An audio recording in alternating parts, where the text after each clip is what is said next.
In post-Civil War years, New Mexico was very much considered part of the Wild West. But a group of commissioned African-American men who became known as the Buffalo Soldiers played a pivotal role in taming the land of enchantment. David Romero has their story. In 1860s New Mexico, it seems there were battles everywhere, from conflicts during and after the Civil War to fighting between Native Americans and settlers.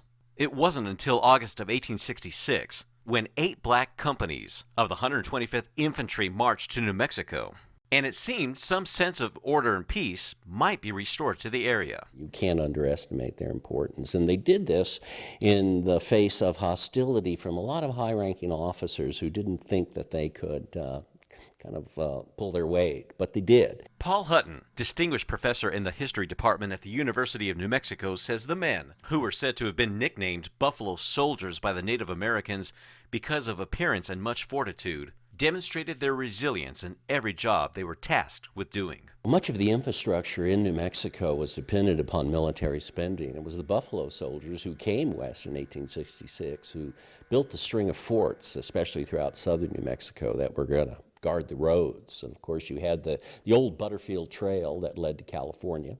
You had, of course, the Camino Real that came up the Rio Grande, and this was, of course, a major route of trade.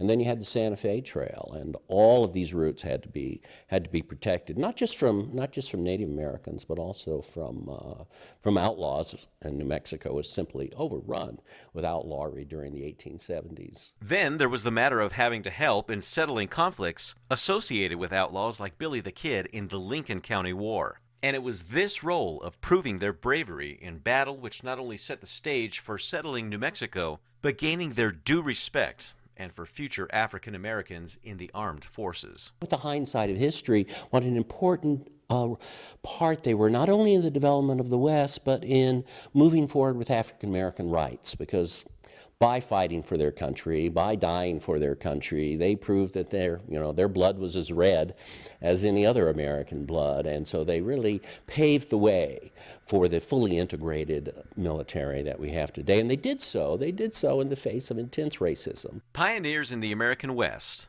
and pioneers in civil rights. David Romero, KRQE News 13.